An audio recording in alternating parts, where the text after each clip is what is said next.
Hi, welcome to the Three English Experts. I'm Dave. I'm Rebecca. And I'm Birgit. And welcome to this episode. Three English Experts is your English podcast to help you speak better English and create a positive and happy mindset for your English learning journey. So, hi guys, welcome to this episode.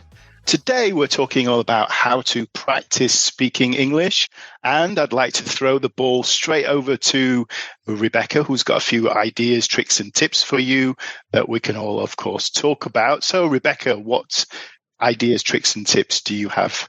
Yeah, I think speaking is always something that people struggle with when they're learning a new language. It's this how to find the opportunities, and then the big thing is how to have the confidence, because everyone says, well, I'm going to say something and they're not going to understand me, or they're going to ask a question and then I'm not going to be able to answer. And so there is this sort of fear of how do you get started with speaking? And one of my tips when I'm learning a new language, I really do this parroting. We've talked about parroting before. So literally listen and repeat, listen and repeat. I learn phrases. So when I learned Polish, for example, and most of my first lot of Polish, I learned from a phrase book, a really like a travel phrase book where I learned how to say, hello, my name is, and please, can you tell me how to get to the station? And really kind of practical phrases like that. So listen and repeat. And I didn't understand the grammar. I didn't even really know how to read the letters. It was all a bit confusing. So I just listened and repeated. And then I went on a trip to Warsaw with one of my Polish friends and I got to practice because she really encouraged me to use your phrases and see how they react. And the great thing about that is then you get this, like the Germans would say, the Erfolgserlebnis. You get this instant nice situation where people go, oh, you speak Polish really well. And then you go, no, I don't. But it gives you a good feeling because you say something and it works and they know what you want and you get your bread roll or whatever you've ordered, or you have this nice interaction. And I think for me, that's what it's about. It's this Erfolgserlebnis. Would you agree with that, Dave? You're nodding. Yeah, absolutely. I'm the same with Spanish at the moment because I often get into a situation where I could speak, but somehow I feel nervous to speak in case I can't say anything. And in the last few occasions where I have spoken to somebody and got the words out and spoke a little bit, it felt really cool. It felt really good. But there is those times when I understand when you're learning a new language, you freeze because you think you know what you could say, but you don't want to make a mistake. And that's another thing that holds people back, making mistakes, trying to be perfect. I know Birgit wants to say a few things about this as well with this perfectionism thing, but that's definitely something. So I agree with you. The parroting, gaining the confidence is always a key thing. And if you can have that early success, fantastic. Yeah. And I think this learning phrases, not only just learning vocabulary, really learn phrases. I did the same with Japanese. Before I started actual proper Japanese lessons, I listened to just a phrase book. And I sat on the flight to Tokyo listening to all these phrases of how to say this. The only problem was I was listening to a man speaker. So every time I spoke Japanese, I had this really deep voice. And like someone said to me, why do you sound like a man when you speak Japanese? I was like, arigatou gozaimasu. And I was like, oh God, I sound like a man. And it's because I was literally copying exactly what I was hearing. And I had to realize, I need to switch it to a female voice. So I'm not sounding like a man all the time. So there is that problem. But that was just my problem. Yeah, handing over to Birgit, we were talking about confidence. So it is a confidence thing, isn't it? Yes, and this is a very interesting conversation we're having here because it's two Brits actually talking about being in a different country, whereas we Germans always think, oh, the British people only need to speak English because everybody else speaks English. But here's a good example of how Rebecca tells us. So she learned Polish. She went to Poland to train it, and then she had some good feedback. And as we say, most people are very nice in giving feedbacks, the native speakers. And Absolutely. Here's Dave living in Spain, and he's feeling insecure with his Spanish, but then he talks it and he gets a good feedback and he feels good. And that's experiences Germans often forget that other people also have. And I have discovered, or I believe that in Germany we have the huge number of people and they divide. I mean, there are people who have been to English speaking countries native, and that's the crowd who feels more confident, who's had the experience. and people who have only learned it from the books and they've never been there for maybe even a week or a few days in the row. And that's what I tell people, please, if you can, make it happen. Plan a trip to England, to Australia, to America, whatever. Could be nearer, could be Malta, to get the practice, because that's when it changes. I experience that a lot with my clients, that I have these two groups. There's the groups who have spent time in the States or in the UK or wherever. And then there's the group who haven't. And the group who haven't automatically feel inferior. They always go, oh, I'm never, ever going to speak well, my colleagues. And it's just, and they put this pressure on themselves because they just haven't had that experience. And I always say to them, look, you deal with it. It is what it is. You've either been or you haven't. You can't change that. You can maybe change that. But at the moment, you can't just go off and live in the States for a year, perhaps. So just take it as it is. Yes, exactly. And I think we as trainers, we see the difference and we can see that from a bit further away, but they can't. And they think and put the pressure when it comes to confidence, put the pressure on themselves. I mean, Germans always want to be nearly perfect, a lot of them. And they feel, as you say, inferior or even intimidated. I have had people telling me they feel this intimidation from even colleagues, and that's very often German colleagues. So the people who might be better at English and are fluent, they even show sometimes to other people or give signs or make a comment. That might not be with a bad intention, but it leaves a mark on a lot of people. They feel inferior. They don't feel confident. And I have experienced that a lot and tell my clients, you look, English people would never say this. Most native speakers, I haven't had any response whatsoever from a native to a learner of language. Am I right? Or what's your opinion? Yeah, definitely. Yeah. Yes, absolutely. I always say 99% of the world are kind people. I really believe that. Maybe that's naive. I don't know. But I think in my experience of speaking languages, just the fact that you're trying, people are they appreciate that you're trying and they try to help you. And yeah, I think people are so afraid of getting this criticism and, oh, listen to this guy trying to speak English. Doesn't he sound terrible? And I think people are not going to do that. And I think they think too much about it. I think they've got other things on their mind. If they're sitting in a meeting, they're not going to be sitting there analyzing your grammar mistakes. They're just too busy. And I think people overthink about what do I sound like and what do people think of me? And I think that's a big step to get over that fear. And for the most part, I think the German speakers actually know the language better than natives do. So they probably wouldn't be able to correct you anyway. So not to worry about that. I mean, I think, as you said, the natives tend to see things a lot more laid back when it comes to making mistakes or grammar or whatever. So long as they understand the message, that's the main thing. And if you've got the wrong past tense here, or it should be this word here, so long as the message comes across, then that's absolutely fine. Yes, and I think the problem is to think, what do the colleagues think and what do the other people think? Maybe it's Germans rather than the natives. So that could be a problem in Germany. And there's a lack of opportunities. We said that before. When can you really talk in a free atmosphere with a group of friends who wouldn't judge on you? I mean, a lot of people get the part or they have the pressure. They need to be in a business meeting and maybe the boss is in it as well.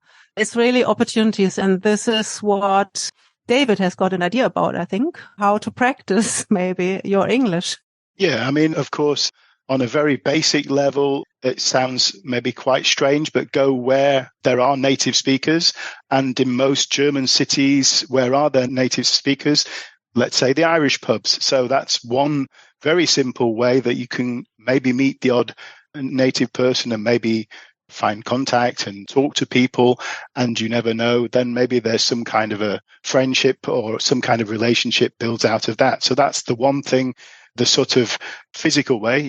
Yeah, and there are sometimes conversation groups. So I know here in Frankfurt, there are some like expat groups, but they welcome Germans as well. So there are places where you can sort of interact with different people from different countries and in an English speaking environment. So I think to Google like local Stammtisch, English Stammtisch or something like that. Or tandem speaking. Yeah, like tandem, exactly. This exchange. There are people looking to exchange conversations. So that's one option. Yes, I had a thought and then I thought, is this a thought? Yes, it is. Maybe. You know, when you put up your hand in class and then you take it down and the teacher goes, I don't really want to say it now.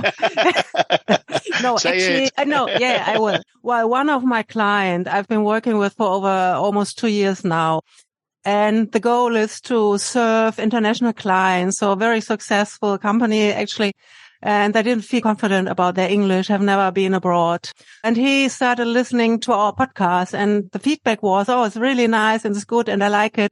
And especially I do like that I understand you as a German speaker so well. And then I said, so that's interesting because when I listened to our podcast, so I was listening to myself, I felt, oh, I sound very German after 30 years with English. My feeling was, wow, I don't sound like an English native at all, but I can live with that. I've been living with that for 20 years. Yeah. I think this is a big point. If I can just jump in about accent and dialect. And I've spent 20 years living in Germany. And for me, the biggest compliment was always when someone goes, oh, you don't sound foreign. You sound German. And I used to think, wow, for me, that was like the best thing. Mm-hmm. And then sometimes people would say, oh, I can hear a little bit of a British touch. And I would always get insulted by that. Yeah. And then I realized why, because that's who you are. You're a British girl living in Germany, speaking German, and your German is really good. But does it matter if you sound a little bit British? And to me, this is authenticity. It's about finding your voice. Like, who are you and what do you sound like? And it's okay to be, I am British. Why should I try and cover that up? It's like, I'm a British girl speaking German. And I think as long as the dialect is okay, that it's not disturbing the communication when people go, I have to tell you this, Dave. There used to be a girl who lived in Spain, British girl, when I was studying in Spain, who had the best Spanish accent ever. Hola, ¿cómo está? That's how she spoke in Spanish. And it was like, and the Spanish people were like, what? ¿Cómo? No entiendo nada. And they were just confused because she had this so like British. She was from Oxford or something. Hola, ¿cómo está? And it was just hilarious. I hope she's not listening. But the point is, I think you can be two things. So you don't have to sound American, or when you're speaking English as a German, they always feel like you have to choose one of those dialects, right? No, exactly. And that's a good point. You've just said is you will notice once you get to the country, you will get the feedback. And I mean, there will be some honest feedback also. If people just compliment because they're being nice, you would spot that.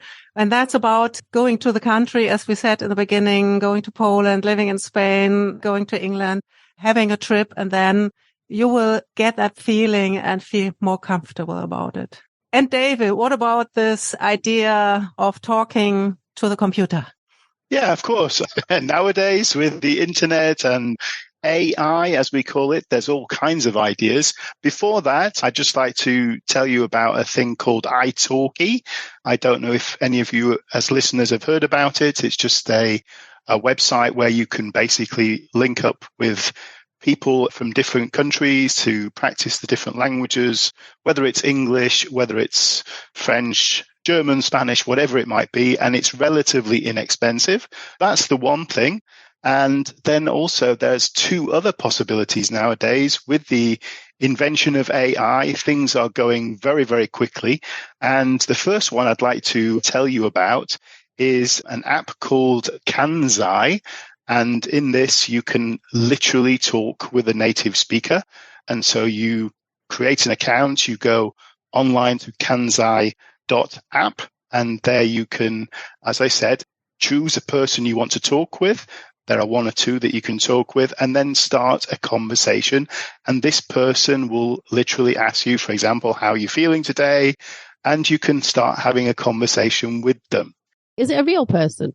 It's an AI person. It's an AI person. Okay, sorry. I was a bit confused that you said a real person. I'm confused. Yeah, but they sound very real. That's what I mean by AI real person. They sound very real.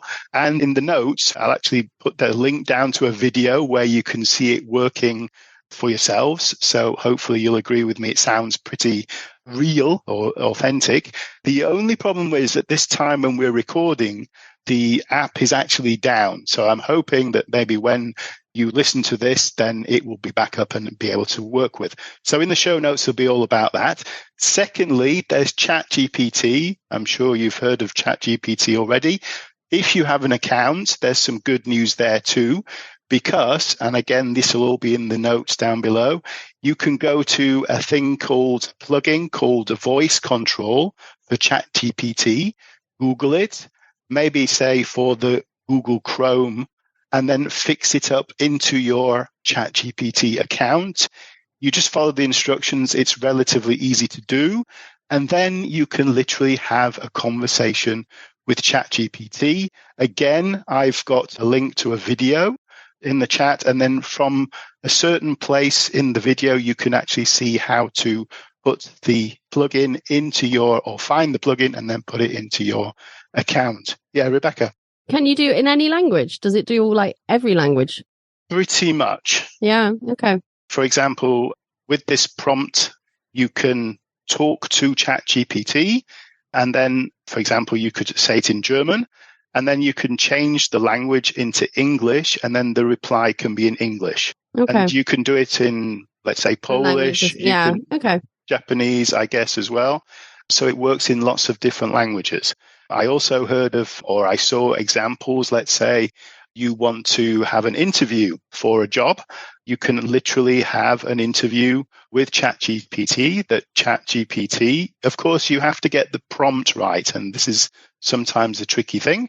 But once you've got the prompt right, you've explained who you are, what you want, the role that you want ChatGPT to play, so that when you're having the conversation, ChatGPT can hear what you say to them and then think about a question to ask after that to push you or to mimic the interview situation. So it's amazing what you can do. And with time, the technology will just get better and better and better. So if you have the feeling that maybe you don't want to speak to the main person yet, a real person, then have a go with ChatGPT. Yeah. And I know maybe we're going to talk about this next week because I know ChatGPT is going to be our topic. Mm-hmm. Do you know, can it correct you? Some people have said you can put text in like in a foreign language. So if you're learning Spanish, you can type something in Spanish and it will give you feedback on your Spanish and it will correct you. Do you know, can it do that with speaking as well? In theory, yes, but I've played around with it quite a bit, but it doesn't always pick up on mistakes, or it doesn't always pick up on every mistake. That's still to come, probably, but you can ask it if it wants to, or you can ask it to correct you. Whether it will always do all the corrections, that's another thing. But it's a place to practice. Support some basic, yeah. Yeah, absolutely. Wow, fascinating. So I might try to talk in Dutch to it. I don't know. When I was learning languages at university, I used to talk to the rabbit. I had a house rabbit. And I used to talk to it in German and in Spanish because I just wanted to like hear my voice out loud. And if you don't have the opportunity to hear your voice out loud, how do I sound? You need this partner, you know, and it was a silent partner, not a lot of feedback, but it was just to hear myself was quite useful. Yeah, absolutely. That was our episode about speaking. We hope you enjoyed it. Next time, we're going to talk about writing. So we're going to switch to writing and specifically email writing. How to write good emails, how to avoid typical mistakes. So hopefully you'll join us again then. Thanks very much. Bye-bye. Bye for now. Take care. Bye-bye. Thank you so much for pressing play today. If you have any comments, questions, or perhaps suggestions for future episodes, feel free to contact us at our website, 3englishexperts.com. Have a great day and see you next time.